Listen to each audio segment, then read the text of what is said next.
Hey, good afternoon, everybody. It is July 11th, 2023, and we are in the Old Testament book of Joshua, and we're going to read chapter 9 today. All right, so now we've got two big conquests from the Israelites. They've taken Jericho. After the second try, they've taken the city of Ai, and the Canaanites have taken notice.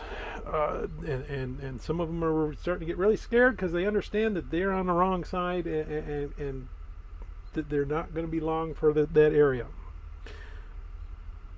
So this section we're going to learn about the Gibeonites, and we'll give the Gibeonites some credit for being really clever because they were only about 3 days journey away from where Israel was camped. They were definitely going to be one of the groups that were destroyed completely under the wrath of God.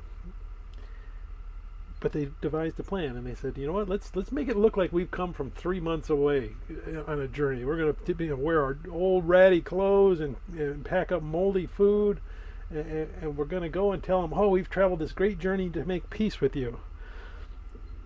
And they can cross their fingers and hope it works. And it does, because Joshua and the Israelites and the elders do something they shouldn't have done, which is they didn't ask God, what should they do? They just assumed, hey, they've come from far away. Let's make a peace treaty with them. And then we get some disagreement in the camp because some Israelites understand, no, God wanted these people destroyed, but then you've got people that said, okay, but in the name of God, we made a peace treaty with them, so what do we do?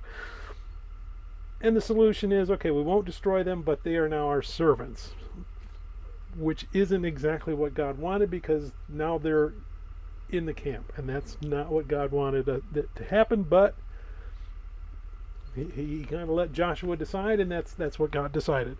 So let's go ahead, and we're going to look at Joshua chapter 9.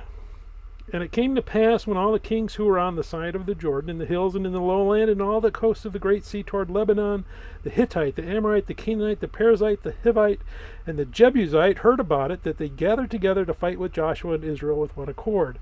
But when the inhabitants of Gibeon heard what Joshua had done to Jericho and Ai, they worked craftily, and went and pretended to be ambassadors.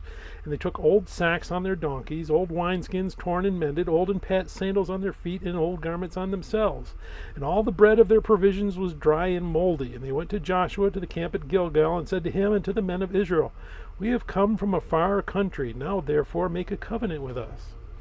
Then the men of Israel said to the Hivites, perhaps you dwell among us, so how can we make a covenant with you? But they said to Joshua, we are your servants. And Joshua said to them, who are you, and where do you come from? So they said to him, from a very far country your servants have come, because of the name of the Lord your God. For we have heard of his fame, and all that he did in Egypt, and all that he did to the 2 kings of the Amorites who were beyond the Jordan, to Sihon king of Heshbon, and Og king of Bashan, who was at Azaroth. Therefore our elders and all the inhabitants of our country spoke to us, saying, take provisions with you for the journey, and go to meet them, and say to them, we are your servants. Now therefore make a covenant with us.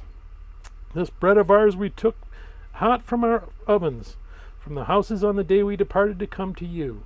But now look, it is dry and moldy. And those wineskins which we filled were new, and see, they are torn, and these are our garments, and our sandals have become old because of the very long journey. Then the men of Israel took some of their provisions, but they did not ask counsel of the Lord. So Joshua made peace with them, and made a covenant with them to let them live, and the rulers of the congregation swore to them. And it happened at the end of 3 days, after they had made a covenant with them, that they heard that they were their neighbors who dwelt near them. Then the children of Israel journeyed and came to their cities on the 3rd day. Now their cities were Gibeon, Shepheth, Beeroth, and Kirjath Jearim. But the children of Israel did not attack them, because the rulers of the congregation had sworn to them by the Lord God of Israel. And all the congregation complained against the rulers. Then all the rulers said to all the congregation, we have sworn to them by the Lord God of Israel. Now therefore we may not touch them. This we will do to them. We will let them live, lest wrath be upon us, because of the oath which we swore to them. And the rulers said to them, let them live, but let them be woodcutters and wood carriers for all the congregation, as the rulers had promised them. Then Joshua called for them, and he spoke to them, saying, why have you deceived us, saying, we are very far from you, and you dwell near us? Now therefore you are cursed, and none of you shall be freed from being slaves, woodcutters, and water carriers for the house of my God. So they answered Joshua and said, because your servants were clearly told that the Lord your God commanded his servant Moses to give you all the land and to destroy all the inhabitants of the land from before you, therefore we were very much afraid for our lives because of you, and have done this thing. And now here we are in your hands. Do with us as it seems good and right to do to us.